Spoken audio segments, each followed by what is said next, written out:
Oke teman-teman, untuk hari ini saya akan mengutarkan sebuah video atau berita terbaru, dan untuk video atau berita terbaru kali ini yaitu yang dibahas itu Bali. Nah, ini ada apa ini dengan Bali ini ya? Nah, untuk Bali yaitu gubernurnya Iwayan Koster, nah yang kemarin nggak ikut di acara retret yang di Magelang. Nah, dan yang dibahas lagi yaitu tentang mega proyek tol Bali. Nah, mega proyek tol Bali Gilimanuk Mangwai. Nah, ini sangat panjang sekali ini tolnya ini ya.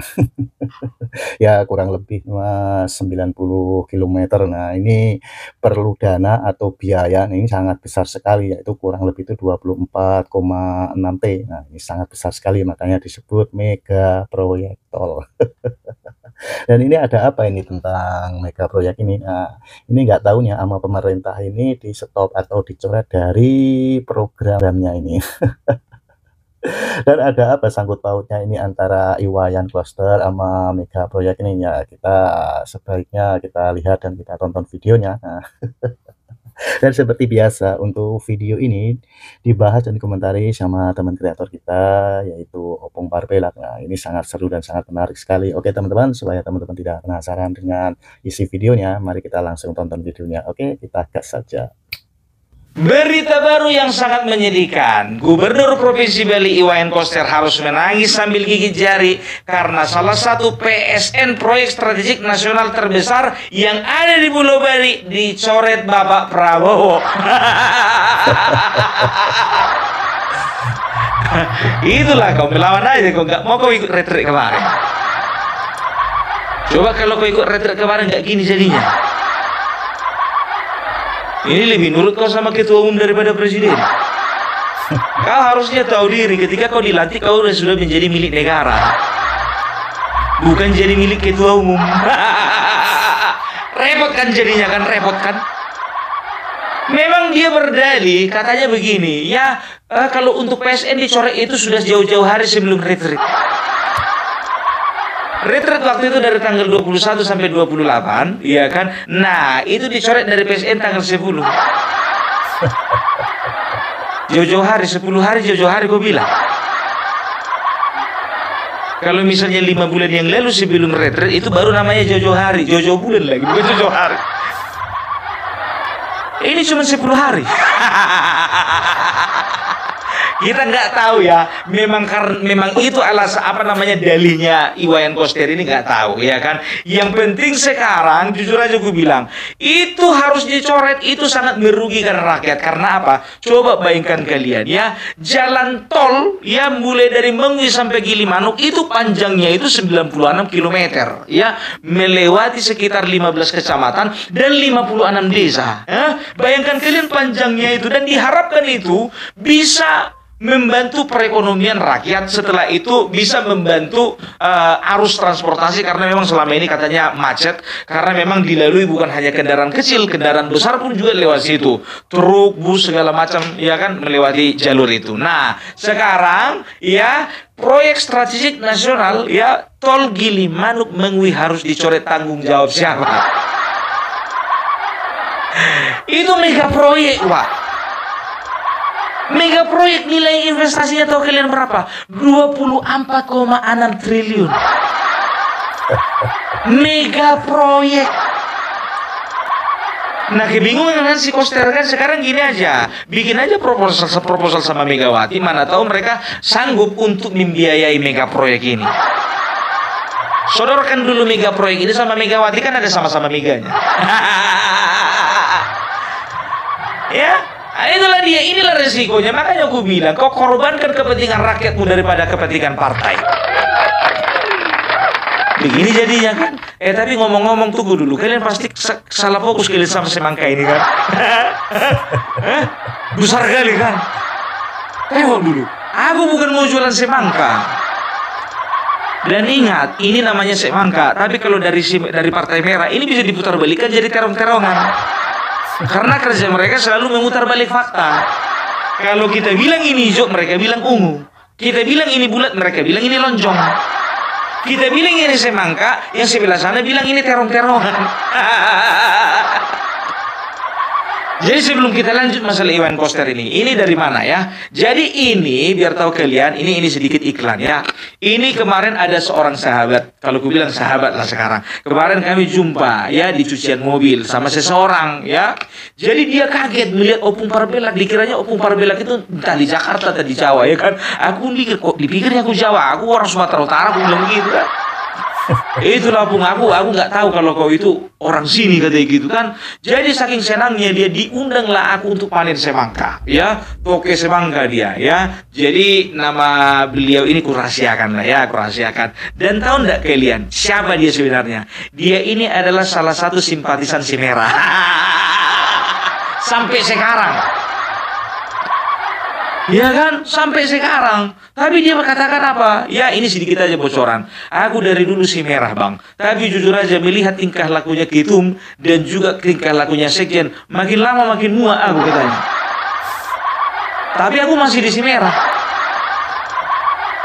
Oh begitu ya. Oh ya iyalah kalau kayak gitu nggak apa-apa lah, bertahan aja, mana tahu bisa ku perbaiki partaimu itu nanti, gue bilang.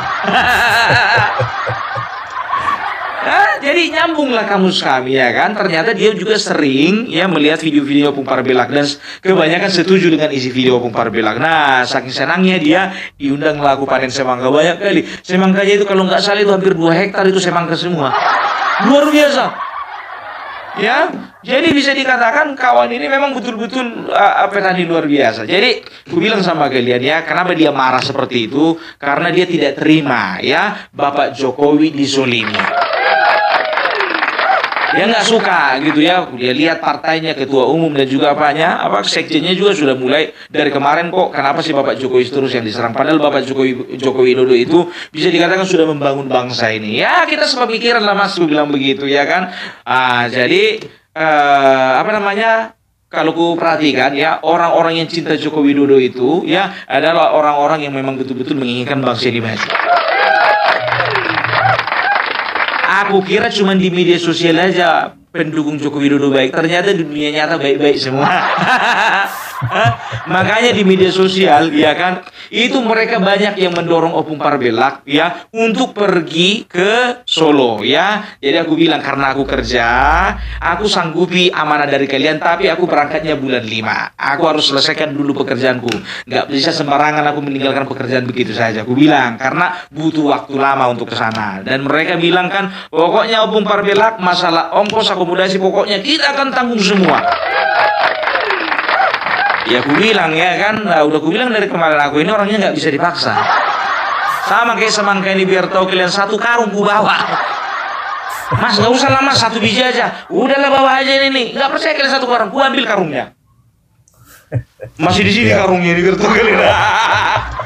Wah, udah ku bagi-bagi sama tetangga sama keluarga banyak ku bagi-bagi ini. Ini sisanya aja sebagai bukti evidence. Kalau aku nggak berbohong. Besar kali ini, kalian dulu nih, coba bandingkan kalian sama kepala Opung Parbelak. Besar kali kan? Besar. Aduh, ya. Sana dulu kau semangka besar kali kepalamu kayak Syasto.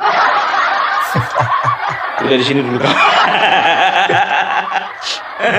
Ya, jadi tahu enggak kalian ya, mereka mendorong aku untuk ketemu sama Bapak Joko Widodo, ya kan? Nah, mereka katakan ini dari mereka, aku nggak bohong ya. Pung sertakan nomor rekening ya, biar bisa kami sumbang dan juga ya. Ini di bawah ini nomor rekening, di sini nomor email. Kalau mau lihat nomor WA-nya Opung Parbelak itu di deskripsi ya. Dan ternyata ya tahu enggak kalian ya, sudah banyak yang ngumpul. Nah, ini dia deretannya. Jadi mereka bilang, "Pung, nama-nama kami enggak usah lagi disebutkan," katanya gitu kan. Padahal aku ingin menunjukkan kebanggaanku. Enggak usah, Pung, nanti ketahuan sama istri.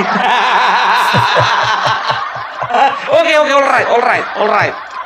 Nggak lah bercanda, iya kan? Jadi aku tampilkan sedikit ya. Jadi itu sedikit mengenai ya masalah rencana keberangkatan Opung Parbelak bulan 5. Pasti berangkat. Ya, jadi Opung Parbelak ini surprise. Kemarin Pak Sudarsono ya, ketua pengurus dari pengurus partai PDIP yang ada di Pemalang yang kemarin dipecat oleh Hasto, yang kemarin membongkar apa saja yang dilakukan oleh Hasto ya, dan beliau kemarin telepon Opung Parbelak dan kami akan bertemu di sana di bulan 5. Aku pengen dengar cerita langsung dulu ya kan dari narasumbernya.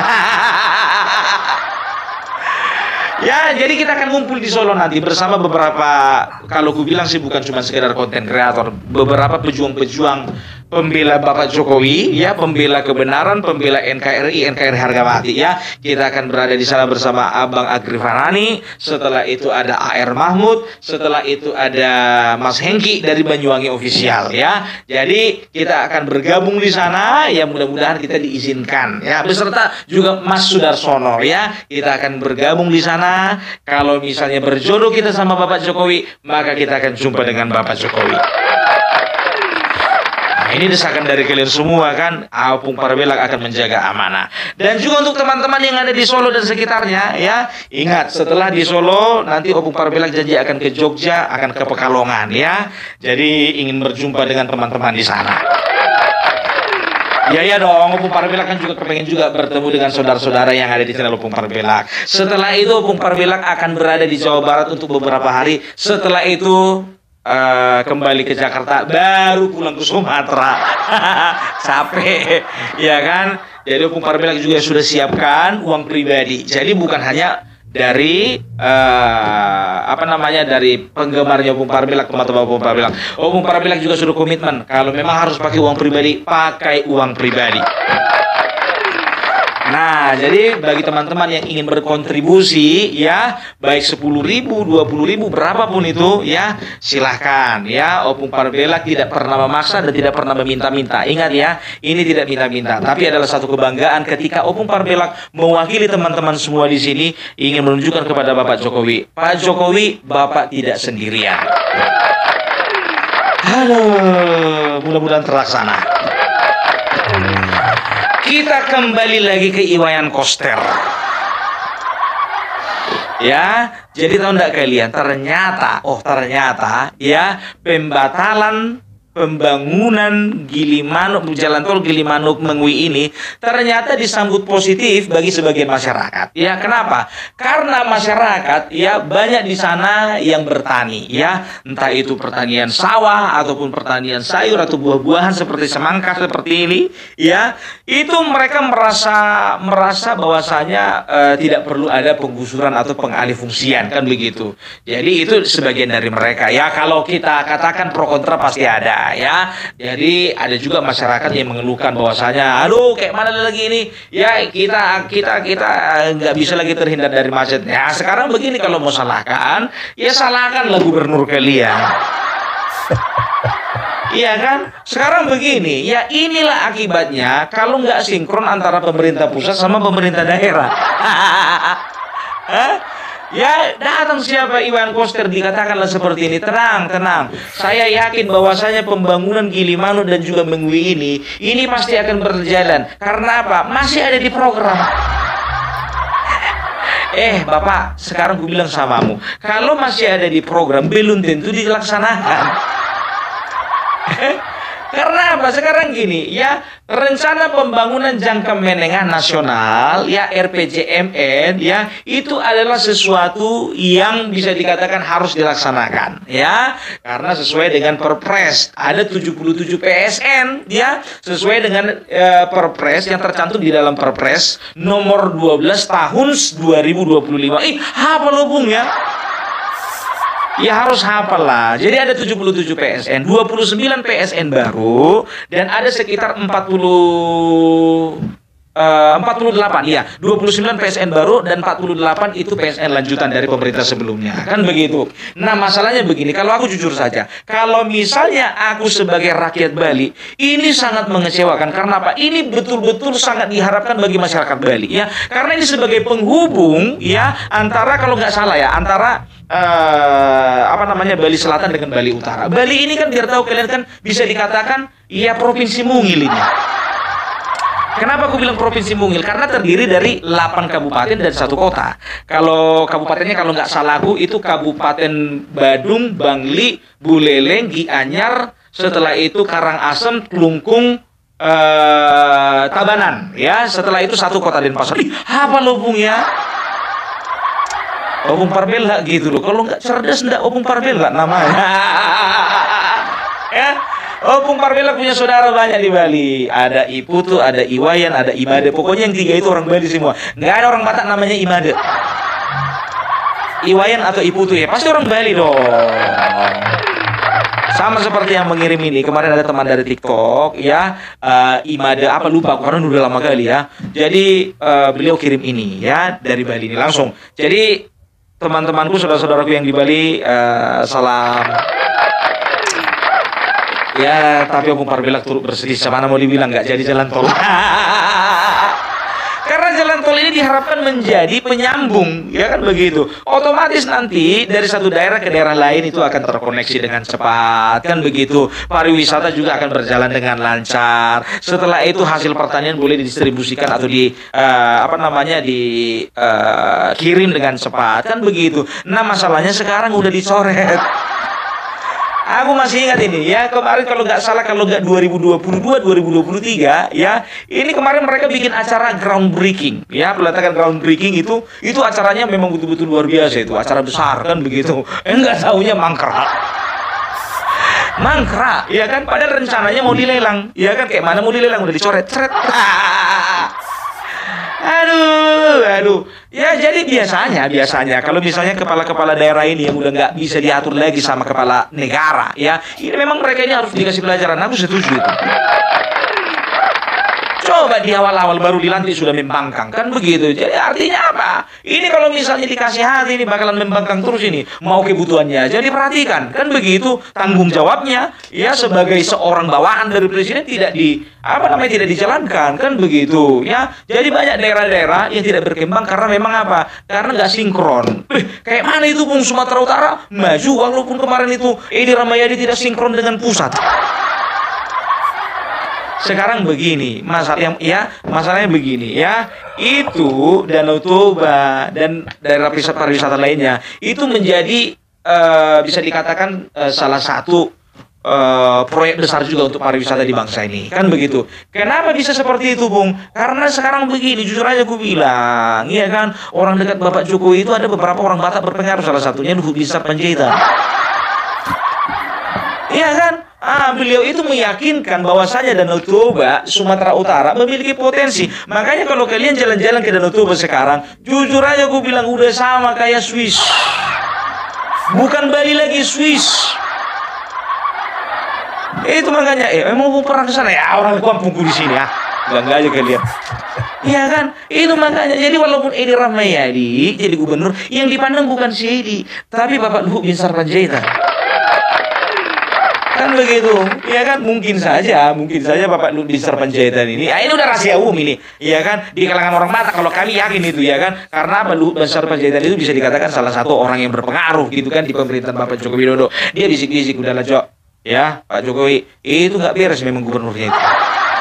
Tapi tolonglah dulu ya, kalaupun nggak beres gubernurnya, jangan sampai nggak diperhatikan itu Sumatera Utara ya. Lagian juga kan menantumu di situ. Aduh. Jadi udahlah, pokoknya perhatikanlah pariwisata di sana lancar dan itu akan membantu perekonomian masyarakat Sumatera Utara. Tapi rencananya Danau Toba mau dibikin di situ pariwisata halal. Kata Pak Jokowi, udah itu pandai-pandai muncungnya aja itu. Nggak ada wisata halal. Wisata halal. Pokoknya Sumatera Utara nggak boleh ada wisata halal. Ya ini kan mengatasnamakan wisata halal karena apa? Karena sentimennya Edi Rahmayadi ini sebetulnya sama lawan-lawan politiknya. Wisata halal. Kita harus lihat lah, coba gini, sekarang gue bilang sama kalian, kemarin Bali itu juga kalau nggak salah mau dibikin wisata halal, setuju kalian? Kita harus hargai juga culture orang di sana bagaimana, ya kan, background orang di sana bagaimana, ya harus kita hargai. Sekalian aja bikin serambi Mekah di Danau Toba. Emang kadang-kadang si Edi Rahmayadi ini bingung juga. Nah, oleh karena ada Luhut Binsar Panjaitan, ya, makanya Sumatera Utara diperhatikan walaupun nggak sinkron antara pusat dan juga daerah. Sekarang begini aja, ya kan, coba bilang dulu sama Bapak Luhut Binsar Panjaitan biar pindah kagak dia ke Bali. Biar bisa divisi-visi sama Bapak Prabowo. Gimana kira-kira itu usul yang bagus nggak, Iwayan? Beli coaster. Itu makanya kalau misalnya melawan sama Bapak Presiden begini akibatnya. Sudah banyak yang bilang sama beli Koster nih, tolong jangan Bapak Prabowo tuh dilawan-lawan. Nah ini kayak akibatnya. Aduh, tapi ya udahlah, semana mau dibilang lagi ya kan, nasi udah jadi bubur. Udah tinggal kasih kecap, bawang goreng sama ayam, udah makan itu bubur ayam. Aduh. Ya bahasanya itu loh di media, ya kan? Kita optimis, ya kan? Walaupun kita optimis bahwasanya Gilimanuk dan juga Mengwi itu akan terlaksana katanya. Kita akan usahakan sektor swasta. Sekarang gue tanya dulu, ada nggak sektor swasta yang ingin menginvestasikan uangnya sekitar 24,6 triliun? Itu nolnya banyak loh, 12. Bukan 9, itu 12. Hah? Jadi kan main-main. Makanya aku bilang, ya kan, kalau kau udah siap kemarin itu untuk menghadapi risikonya, ya terimalah risikonya. Iya kan? Sama kayak Jakarta dipilih Pramonoan. Iya kan? Ya terimalah dengan segala kekurangan kelebihannya, kan begitu. Begitu juga Bali, Provinsi Bali. Ya, rakyat Bali bukan yang minta maaf ya. Ya terimalah segala kekurangan dan kelebihan dari gubernur kalian, kan? Kan begitu. Nah, kebetulan gubernur kami yang kami dukung menang. Kalau kami pokoknya makan enak lah kami Sumatera Utara ini. Kami akan lihat pembangunan di mana-mana. Kami akan lihat ya, akan pariwisata di Sumatera Utara ini ya akan berkembang dengan baik. Kami akan buat orang-orang tidak hanya melirik ke Pulau Bali, tapi ke Pulau Samosir. Iya dong. Itu makanya harus sinkron antara pemerintah pusat dengan pemerintah daerah. Loh, berarti pun pemerintah kita pilih kasih ya? Bukan pilih kasih. Bapak Prabowo nggak pernah pilih kasih. Bapak Jokowi juga nggak pernah kok pilih kasih. Coba bayangkan kalian, ya. Bapak Jokowi kemarin itu, ya, kalah dia di Nusa Tenggara Barat, kalah dia di daerah Aceh, kalah dia juga di daerah Sumatera Barat, ya. Sekarang begini, apa yang dia lakukan terhadap daerah-daerah tersebut? Tetap diperhatikan kan? Tetap diperhatikan. Cuman masalahnya nggak diprioritaskan.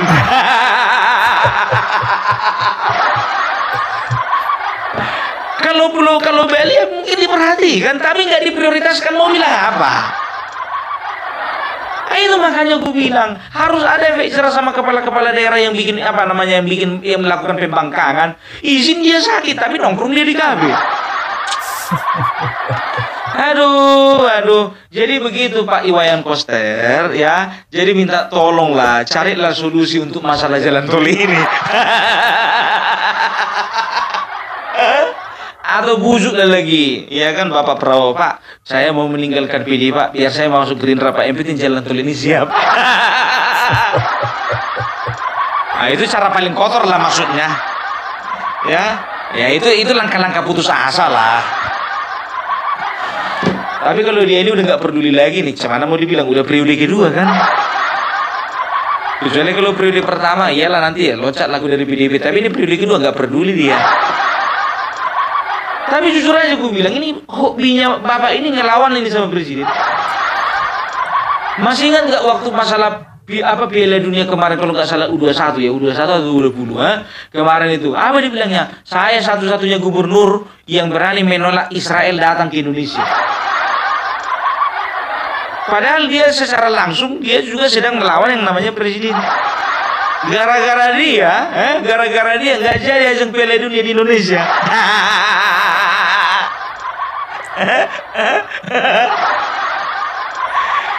Ngelawan aja kerjanya. Kemarin ngelawan ini sama Jokowi, sekarang ngelawan sama Prabowo.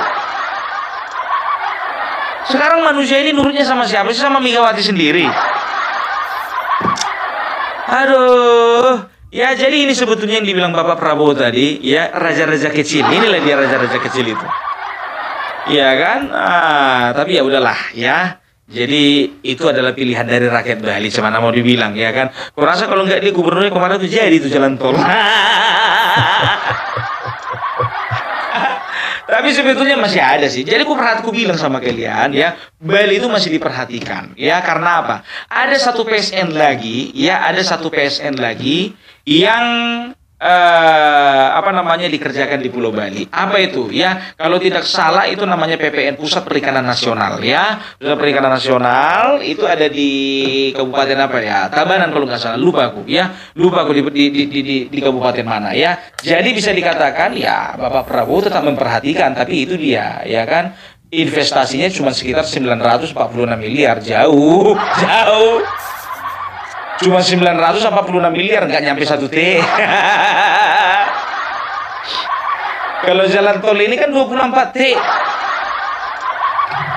Dikasihnya, diperhatikannya, tapi yang kecil-kecil. Nggak apa-apa lah Pak, yang penting sama-sama PSN statusnya. Aduh, ya itulah dia makanya ya kan. Jadi nggak ada alasan untuk rakyat Bali, masyarakat Bali mengatakan bahwasanya Bali nggak akan diperhatikan Prabowo. Diperhatikan, cuman mungkin kurang diprioritaskan. Ih, berani kali kau bilang begitu, gubernurnya.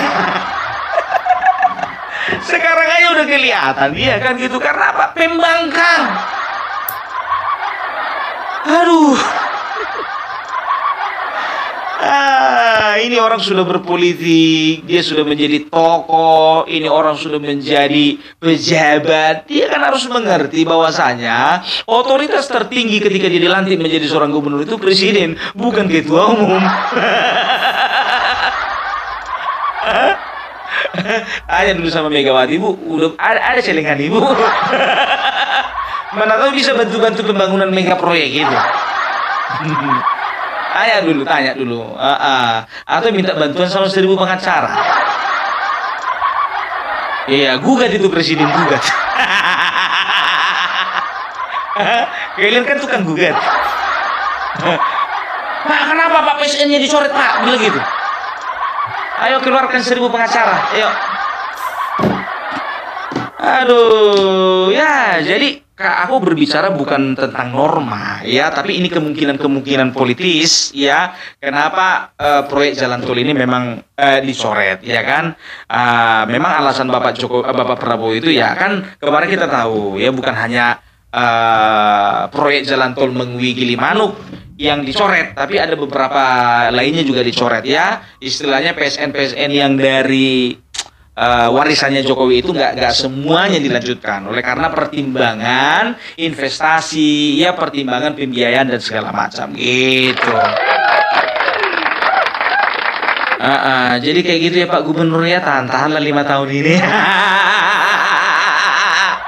Mudah-mudahan nanti ya kan, doakanlah nanti 2029 ganti presiden ya, supaya apa? Supaya proyeknya nanti bisa dilelang dan dilanjutkan kembali. Tapi kalau misalnya Bapak Prabowo kembali terpilih, kembalilah ke Merana, berarti doamu itu nggak dijawab. Sengsara 2 kali lah kau. Aduh, ya jadi itulah dulu dari Opung Parbelak mengenai Iwayan Koster. Gimana Pak Wayan, udah bisa Piala Dunia dilakukan di Pulau Bali? Aku udah bawa bolanya ini loh. Warna hijau. Kalian pasti penasaran kan warnanya ini bagaimana? Merah atau merah kali? Kalian perhatikan dulu. Casingnya PKB, isinya PDIP. Inilah dia. Tapi ada noda Golkar di sini. Warna kuning, noda Golkar. Oh, bukan noda, coraknya. Aduh, ya nggak tahu lah kita nanti, mana tahu Bapak Joko Widodo bikin partai warnanya hijau, kuning, merah. Sesuai dengan semangka ini. Mending lah daripada ungu terong-terongan kan. Aduh, oke, jadi itu dulu Opung Parbelak. Salam NKRI, NKRI harga mati. Salam. Oke, terima kasih teman-teman yang sudah menonton videonya. Itulah keseruan Opung Parbelak pembahasan komentari tentang Bali. Dan gimana menurut pendapat teman-teman? Nah, apabila teman-teman ada saran atau pendapat, silahkan komen di kolom komentar. Nah, sampai jumpa di video selanjutnya. Selamat beraktivitas. Sampai jumpa.